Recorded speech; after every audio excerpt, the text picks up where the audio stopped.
Good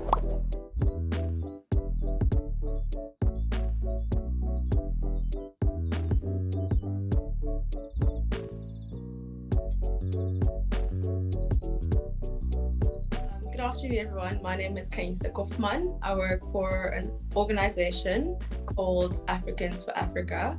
We use Instagram to promote Afrocentric education, and we just aim to empower Africans through teaching them about our history, languages, and also speaking about current issues so that we, as the youth, can find solutions to those. Yeah. So Africans for Africa is for Africans across the continent and the diaspora, right? So sometimes we, as Africans, may live in bubbles or may not know what's happening in other countries or not know how to help. So we are doing that by bridging different Africans and the diaspora to these issues. So I know we've opened up a lot of eyes. I know we've inspired a lot of people to be more proactive in trying to find solutions, in trying to be the change, and in just being aware, because I think most of the time it's lack of awareness. So a lot more people are aware of everything that's happening and are able to learn more about it through our platform, as well as possibly come up with solutions through our platform. I believe that we were all created as equals, so it is very important that we see each other as equals, treat each other as equals, and that everybody's rights are protected at all costs, all the time. Because of all the police brutality that was happening in America, there actually is police brutality in Africa as well, which people aren't aware of. And there was actually a thing called SARS that happened back in Nigeria, which was completely terrible. So it is one of the biggest issues in South Africa. Our president even called it our second pandemic. In South Africa, a woman is murdered every 3 hours. So it's quite a huge issue, and we're still trying to tackle it. Okay, so in Africa, we obviously have the whole social hierarchy that's because of tradition, like our tradition. So men being the head of the family, and then the women not being so important. So men tend to feel that they have every right to a woman, to helping themselves to a woman, or helping themselves out to with their spouse, And another thing would be apartheid as well. I think because Black men specifically were sort of treated as, they weren't treated fairly, treated as young men when they were old, So I think it's something that the country is still getting over and trying to heal from, but I think that also may contribute to the rates of rape and murder happening in the country. It's made living in South Africa as a woman very uneasy. It's not very easy to be alone, be walking around on the street alone. Nobody is safe. So we're constantly always having to look over our shoulder, and it's just unfair and it's unfortunate. And so because of tradition and culture, we have this social hierarchy where men are at the top and women are at the very bottom. And so even if you, let's say, get into a situation with your own spouse, there really wouldn't be someone that you can turn to, or you would be afraid to even speak up about it, because women who do that are normally looked down upon. It would be a sign of respect to respect your husband or to not speak about such things. So it's a very taboo topic as well because of culture. And then the positions held by men. So I feel like the people who actually can make the change happen to be men. And because of that, they don't really put in that effort because they don't really understand the severity of the situation. And that's been a disadvantage. And I think that's also prevented fast progress in dealing with the situation. And so lack of representation for women in the country. Not very well. it's like the media waits for another woman to be murdered and for the public to promote it first before they shine light upon it. And when light is shined upon it and attention is put on the situation, it only lasts for a little bit. So with, so in South Africa, a lot of men work away from home. So with lockdown and everything, obviously they had to come back home, and just them being back with their families and locked up together has just shown that like it's not a very comfortable thing for most men. So and especially when there was alcohol still allowed, with men getting intoxicated at home, it created a very toxic environment in the family, and this increased the femicide rates. So racism in South Africa, obviously, so after apartheid, racism is, you can get charged for racism in South Africa. So most of the racism actually is more systematic. I think that's the biggest issue. And that's how it's penetrated its way through our current years. You know, it affects all age groups. It starts at in high school, or maybe even like in primary school, you know, but in high school, definitely in work as well. So when you're an adult and trying to find work or working, so it affects a lot of people, all age groups, but obviously mostly Black people. So this question, it's very,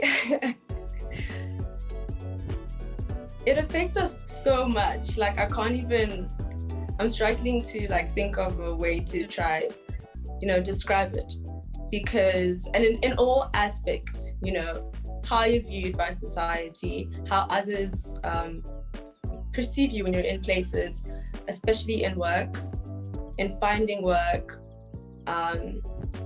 it affects your own self-image. So in all areas, personal and like externally. Code of conduct in most South African schools put heavy restrictions on how Black girls could wear their hair. One of them being that your afro needs to be like a certain length. Some schools don't even allow afros, and an afro is the most natural a Black girl can wear her hair. So yeah, it's just, it's tough, because we're living in a continent where you're trying to be proud of who you are, but then you are told that you shouldn't be proud of that you're not allowed to have that. And so it's hurt, like it does something to young girls, but many girls from different schools have fought against it, and changes being made, so that's good. Where maybe family dies and then you don't get that support from the government. Unemployment affects mostly women in South Africa. The wage gaps, criminalization of sex work. So although it is sex work, it's still, those women still have their rights, and they aren't correctly represented in court. So there isn't much media coverage on it,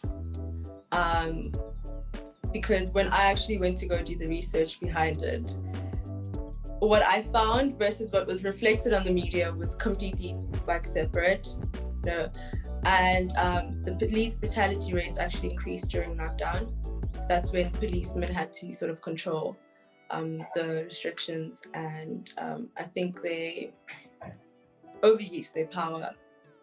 So I think policemen don't really know how to deal with the public well at sometimes, like they overuse their power, and because there's so much corruption in the government, they get away with it.